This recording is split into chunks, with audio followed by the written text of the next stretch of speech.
الحمدللہ رب العالمین والعاقبۃ للمتقین والصلاة والسلام علی سید الانبیاء والمرسلین اما بعد فاعوذ باللہ من الشیطان الرجیم ببرکت بسم اللہ الرحمن الرحیم یرفع اللہ الذین آمنوا منکم والذین اوتوا العلم درجات آمنت باللہ صدق اللہ العظیم وبلغنا رسوله النبی الامین المختار الکریم ونحن على ذلك لمن الشاہدین والشاکرین والحمد للہ رب العالمین۔ حاضرین بزم، السلام علیکم ورحمۃ اللہ وبرکاتہ۔ آئیے کچھ سننے سنانے سے پیشتر پہلے ہم اور آپ مل کر ماہ رجب المرجب کے مبارک مہینے میں اور سنی دعوت اسلامی کے شاخ جے پور راجستھان کے اس ایک روزہ تربیتی اجتماع میں اپنے آقا کی بارگاہ میں درود و سلام بھیجنے والوں میں ہم اور آپ اپنا نام شامل کرائیں۔ جس طریقے سے میں پڑھوں آپ تمامی حضرات محبت اور عقیدت کے ساتھ میرے ساتھ مل کر پڑھیں۔ الصلاۃ والسلام علیک یا رسول اللہ، الصلاۃ والسلام علیک یا حبیب اللہ،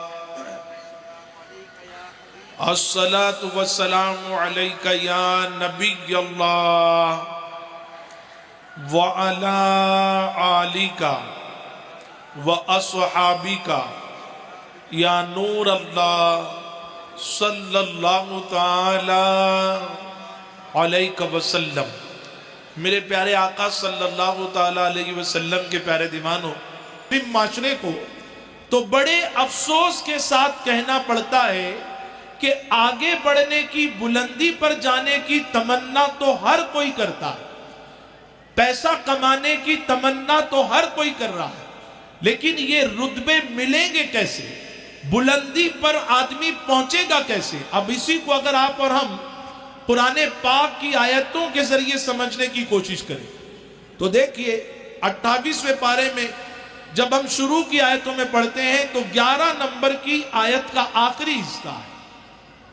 اللہ کریم فرماتا ہے جس کا مفہوم ہے، اور وہ لوگ جن کو اللہ نے ایمان والا بنایا ہے اور ایمان والا بنانے کے ساتھ اللہ نے ان کو علم عطا کیا، ان کو ایجوکیٹڈ بنایا ہے، تعلیم کی دولت اللہ نے ان کو عطا کی، تو اللہ کریم فرماتا ہے ایسا ایمان والا جس کے پاس ایمان کی بھی دولت ہے اور علم بھی اللہ نے عطا کیا، تو قرآن کہتا ہے یرفع اللہ الذین آمنوا منکم والذین اوتوا العلم درجات، کہ اللہ ایسا ایمان والا جس کو اللہ نے ایمان کے ساتھ علم کی دولت عطا کی، اللہ یقیناً اس کے درجات کو بلندی عطا فرمائے گا۔ قرآن نے فیصلہ کر دیا کہ اگر بلندی چاہیے، بڑا رتبہ چاہیے، اونچی پوسٹ چاہیے، بڑے مقام پر پہنچنا چاہتے ہو تو جہاں اللہ نے علم ایمان کی دولت عطا کی ہے وہیں پر آپ کو اور ہم کو، ہماری قوم کو یہ فکر کرنا ہوگی کہ ہمیں علم کی بھی دولت حاصل کرنی چاہیے۔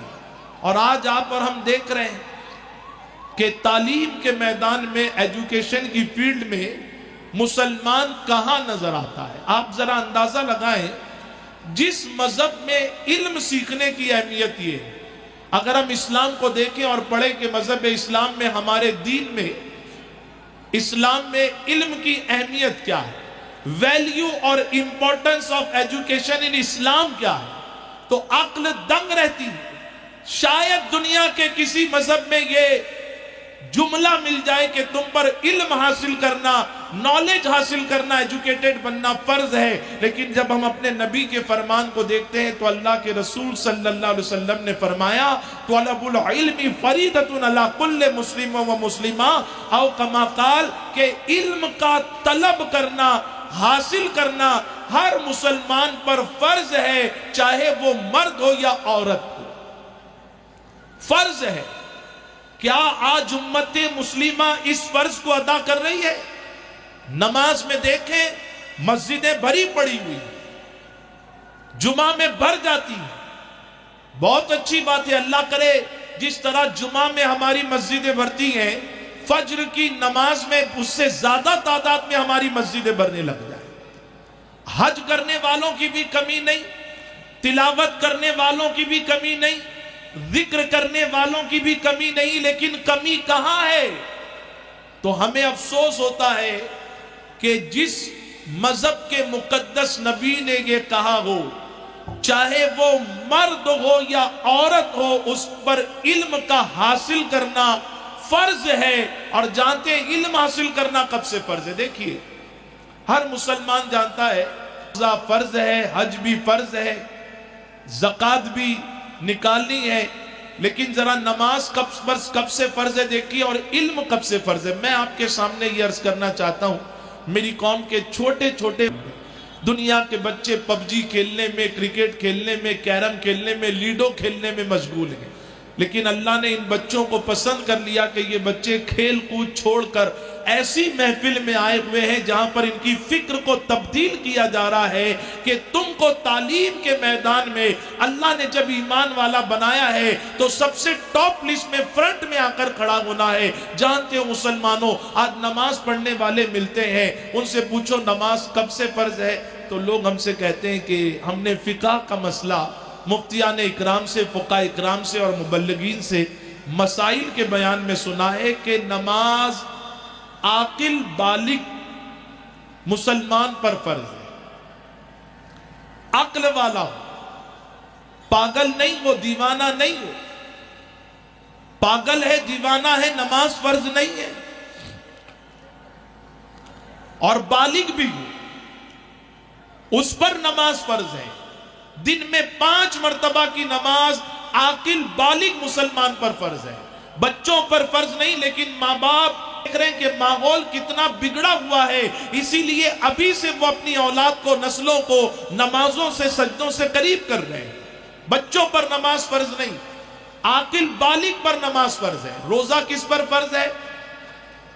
تو اللہ کی کتاب کہتی ہے یا ایھا الذین آمنوا کتب علیکم الصیام، اے ایمان والو تم پر روزہ فرض کیا گیا۔ ہر اس مسلمان پر ماہ رمضان کا روزہ فرض ہے جو عاقل ہے، بالغ ہے، مقیم ہے اور صحت مند بھی، عاقل بھی ہو، عقل والا، بالغ بھی ہو، فزیکلی بیمار نہیں ہو، فٹنس ہو، اور مسافر بھی نہیں ہو، مقیم ہو۔ تو ایسے مسلمان پر ماہ رمضان کے چاند سے لے کر چاند دکھنے تک عید کا پورے مہینے کے روزے رکھنا اس پر فرض ہے۔ حج پوری زندگی میں فرض ہے، لیکن کس پر فرض ہے؟ جب ہم چوتھے پارے کو پڑھتے ہیں تو شروع کی آیت میں ملتا ہے، اللہ کریم فرماتا ہے وَلِلَّهِ عَلَى النَّاسِ حِجُّ الْبَيْتِ مَنِ اسْتَطَاعَ إِلَيْهِ سَبِيلًا، اور لوگوں پر حق ہے کہ وہ اللہ کے گھر کا حج کرے، طواف کرے، لیکن کس پر حج فرض ہے؟ جو اس کی استطاعت رکھتا ہے، مَنِ اسْتَطَاعَ إِلَيْهِ سَبِيلًا قرآن کہہ رہا ہے۔ آپ اندازہ لگائیں کہ حج بھی زندگی میں ایک مرتبہ کرنا فرض ہے، لیکن اسی پر فرض ہے جس کو اللہ نے اتنی دولت سے نوازا ہے کہ جب وہ سفر حج پر جائے گا، جانے سے لے کر واپس آنے تک اس کو سفر کے اخراجات میں دقت نہ ہو، اس کی غیر حاضری میں جن کا وہ نگہبان ہے، کفیل ہے، گھر کا ذمہ دار ہے، تو گھر والوں کی کفالت میں تکلیف نہ ہو۔ ایسے مسلمان پر پوری زندگی میں ایک مرتبہ حج کرنا فرض ہے۔ نماز کے تعلق سے سن لیا، روزے کے تعلق سے سن لیا، اور ہم نے حج کے تعلق سے سن لیا۔ زکوٰۃ بھی ہر کسی پر فرض نہیں ہے۔ وہ مالی کے نصاب جس کو شریعت نے مالی کے نصاب کہا، اس کے مال پر اسلامک 1 سال پورا گزر جائے تو سال گزرنے پر اس پر اپنے مال کی زکوٰۃ نکالنا یہ لازم، یہ واجب ہے۔ میں نے آپ کے سامنے نماز، روزہ، حج، زکوٰۃ کے تعلق سے بتایا کب فرض ہوتے ہیں، لیکن علم کس پر فرض ہے، کب سے فرض ہے اور ہمیں کیوں سیکھنا چاہیے؟ آپ دیکھیے، نماز کے لیے کہا گیا بالغ ہوگا تب سیکھنا ہے، عقل والا ہوگا تب سیکھنا ہے۔ ماہ رمضان کے لیے، روزوں کے لیے ماہ رمضان کے مہینے کا انتظار کرنا ہے، حج فرض ہونے کے لیے اس کے لیے استطاعت والا بننا ہے، زکوٰۃ کے لیے مالی کے نصاب بننا ہے، لیکن قربان جائیں آپ کے اور ہمارے مذہب پر، نبی کے فرمان پر، اللہ کے فرمان پر ہمیں علم سیکھنے کے لیے کہا گیا، لیکن کب؟ جب بڑے ہوں گے، عقل والے ہوں گے، بالغ ہوں گے تب؟ جب کیا کوئی اسپیشلی پرٹیکولر مہینہ آئے گا تب؟ کیا کوئی اس کے لیے نماز کی طرح، کیونکہ نماز کے لیے کہا گیا ان الصلاۃ کانت علی المؤمنین کتابا موقوتا، کہ 5 وقت کی نماز جن میں متعینہ وقت پر تجھ پر فرض قرار دی گئی ہے۔ کیا علم سیکھنے کے لیے کوئی وقت ہے، کوئی مہینہ ہے، کوئی دن ہے، کوئی جو ہے ہمیں مالی کے نصاب بننا ہے یا ہم فزیکلی فٹ ہو تب علم سیکھنا ہے؟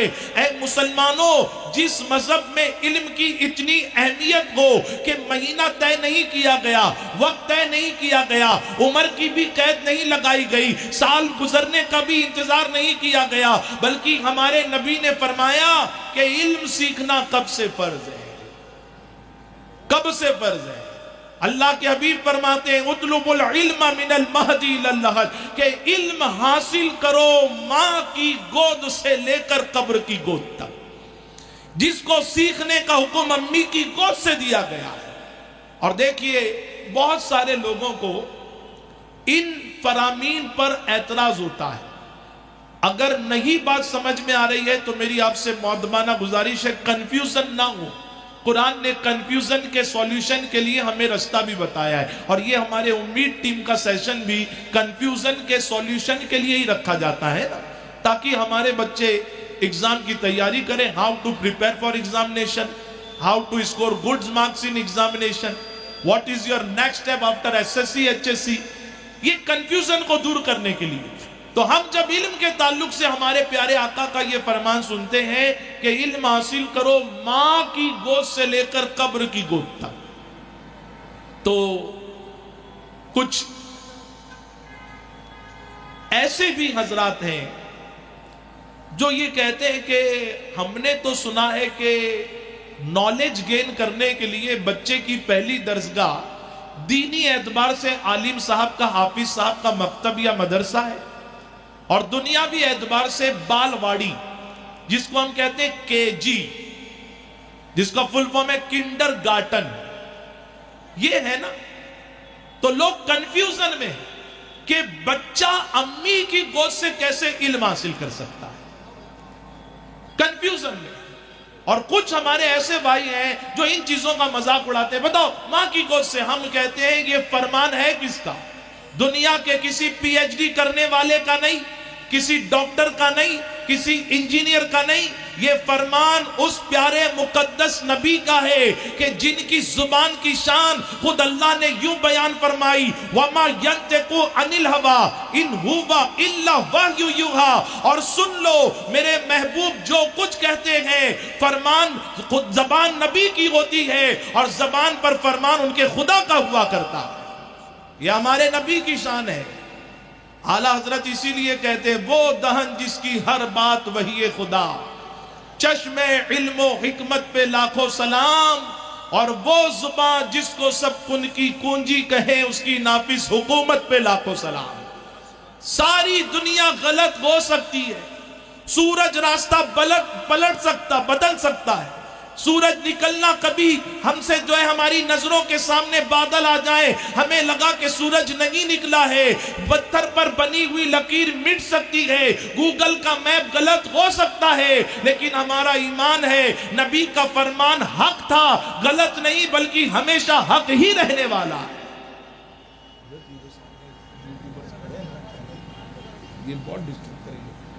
اب دیکھیے میں آپ سے عرض کرتا ہوں کہ یہ فرمان میں اپنے کم عقل کے اعتبار سے آپ کو بتاؤں، ہمارے بچے ذرا توجہ سے سنیں، اور پوری دنیا کے مسلمانوں سے اور خاص جے پور والوں سے گزارش ہے کہ چاہے جتنی تکلیف اٹھانا پڑے، آج ہم لوگوں کا دل بہت دکھتا ہے، اور ہر اس مسلمان کا دل دکھے گا جس کے سینے میں نبی کی محبت کا مدینہ ہے اور جو اپنی قوم کا درد رکھتا ہے۔ ہم جب کہیں جاتے ہیں تو لوگ کہتے ہیں کہ حضرت چائے کی ہوٹل پر چھوٹے چھوٹے بچے آتے ہیں، کیوں؟ میں ایک علاقے میں گیا، پروگرام کے بعد لوگ مصافحہ کرنے آتے ہیں، تو ہم کو ہمارے بڑوں نے ذہن دیا، ہمارے امیر نے تربیت فرمائی کہ جب کسی سے ملو تو ملاقات کے وقت، خیر خیریت کے وقت اس کی تعلیم، تربیت، کاروبار، گھر بار کے بھی تعلق سے پوچھو، نبی کی سنت پر عمل کرو۔ تو ہم بچوں سے پوچھتے ہیں، بیٹا اسکول جاتے ہو؟ کہتے ہیں ہاں، ہم کو بڑی خوشی ہوتی ہے۔ بیٹا مدرسہ جاتے ہو؟ نماز جاتے ہو؟ بچے کہتے ہیں ہاں جاتے ہیں، تو بڑی خوشی ہوتی ہے۔ لیکن انہی بچوں کی لسٹ میں کبھی کبھی کوئی ایسا بھی بچہ آ جاتا ہے کہ سر میں پڑھنا چاہتا تھا حضرت، لیکن گھر کی ذمہ داریاں مجھے پڑھنے نہیں دیتی۔ ایک بچہ مجھے کرناٹک میں ملا، نوجوان بچہ، میں نے کہا بیٹا کیا کرتے ہیں آپ؟ کون سے اسٹینڈرڈ میں ہے؟ کالج میں ہے؟ نہیں حضرت میں گیریج میں کام کرتا ہوں۔ تو اتنی چھوٹی عمر کا بچہ گیریج میں کام کر رہا ہے۔ تو میں نے کہا بیٹا گیریج میں کیوں؟ حضرت ابا کا انتقال ہو گیا نا، پڑھنا تو چاہتا تھا، دل میں تمنا تھی کہ کچھ بن جاؤں، لیکن 3 بہنیں ہیں، اسی لیے میں نے مجبوری میں پڑھائی چھوڑ کر گھر کے خرچے کو اپنے کاندھے پر لیا، گھر کا پلر بن گیا میں، اور جو ہے میں نے پڑھائی چھوڑ کر یہ کام کرنا، گیریج میں انجن بنانا سیکھنا شروع کر دیا۔ تو اس بچے نے کہا سر میں پڑھنا چاہتا تھا لیکن ایسے حالات ہو گئے۔ مجھے بہت تکلیف ہوئی کہ کیا اس کے خاندان والے نہیں ہوں گے؟ چاچا، خالو، ماموں، بھائی جان، کوئی تو ہوگا۔ کیا معاشرے میں ایسی کمیٹیاں نہیں ہوگی؟ ہمارے یہاں نیاز حسین کمیٹی، سبیل حسین کمیٹی، نیاز غوث کمیٹی، ہر کمیٹی ہے، لیکن تعلیم کے میدان میں وہ بچے جو پڑھنا چاہتے ہیں لیکن یتیم ہونے کی وجہ سے، فیس کی وجہ سے نہیں پڑھ پا رہے ہیں، کیا ایسی کوئی کمیٹی نہیں ہے؟ کیا سوشل میڈیا پر، واٹس ایپ پر ایسا کوئی گروپ نہیں ہے؟ اگر واٹس ایپ کے گروپ والے، ایک گروپ والے محلے کے ایک بچے کی ذمہ داری لے لیں تو میرا ماننا ہے ہماری قوم کا کوئی بچہ کسی ہوٹل میں چائے کے ٹیبل پہنچتا ہوا نظر نہیں آئے گا، ہماری قوم کا ہر بچہ تعلیم حاصل کرتا ہوا نظر آئے گا۔ لیکن کیا کرے؟ مذہب میں علم کی جو اہمیت بتائی گئی، مسلمان اس سے آشنا نہیں ہے۔ میرے پیارے آقا صلی اللہ علیہ وسلم کے پیارے دیوانوں، بس 2 منٹ میں جملہ یہ ختم کہ حضور نے فرمایا علم حاصل کرو ماں کی گود سے لے کر قبر کی گود تک۔ دیکھیے آخری جملہ یہ ہے کہ جب ہم کہیں جاتے ہیں تو ہم ایگزام دینے جائیں، انٹرویو دینے جائیں، ایگزام کہہ دیا میں نے، تو اس میں ایک چیز پوچھی جاتی ہے، اور آج کل تو شادیوں میں بھی دلہا دلہن کے جو ڈاٹا سامنے آتے ہیں تو اس میں بھی یہ چیز لکھی ہوتی ہے مدر ٹنگ۔ آپ نے کبھی سوچا کیوں نہیں لکھا ہوا ہے father tongue? Why only mother tongue؟ تمہاری ماتر زبان کون سی ہے؟ فادر ٹنگ نہیں پوچھ رہے، مدر ٹنگ پوچھ رہے ہیں، کیونکہ دنیا بھی جانتی ہے مدر ٹنگ اس لیے پوچھا جاتا ہے کہ بچہ جب ماں کی گود میں رہتا ہے تو وہ بولنے کی طاقت نہیں رکھتا لیکن دیکھنے کی اور سننے کی طاقت رکھتا ہے۔ وہ بچپن میں امی کی گود میں دیکھتا ہے، میری امی گجراتن ہے، رادھن پور کی رہنے والی ہے، تو امی جو زبان بول رہی ہے میں وہ زبان بولوں گا۔ میری امی کوکن کی رہنے والی ہے، یو پی کی رہنے والی ہے، تو بچہ وہی زبان بولتا ہے جو اس کی ماں بولا کرتی ہے۔ نبی کا فرمان حق تھا، حق ہے اور حق رہے گا۔ نبی نے بتا دیا کہ تم سوچ نہیں سکتے کہ بچہ کیا ماں کی گود سے علم حاصل کرتا ہے، لیکن بچہ وہی بولی بولتا ہے دنیا جس کو مدر ٹنگ کہتی ہے، اور مدر ٹنگ بچہ کسی اور درسگاہ میں نہیں بلکہ اپنی ماں کی گود میں ہی رہ کر سیکھا کرتا ہے۔ اسی لیے علم کے لیے جد و جہد کریں۔ اللہ مجھے آپ کو سب کو کہنے سننے سے زیادہ عمل کی توفیق عطا فرمائے۔ اذان ہوگی بالکل خاموش ہو جائیں اور اس کے بعد یہی عصر کی جماعت ہوگی۔ استغفر اللہ۔ السلام علیکم ورحمۃ اللہ وبرکاتہ۔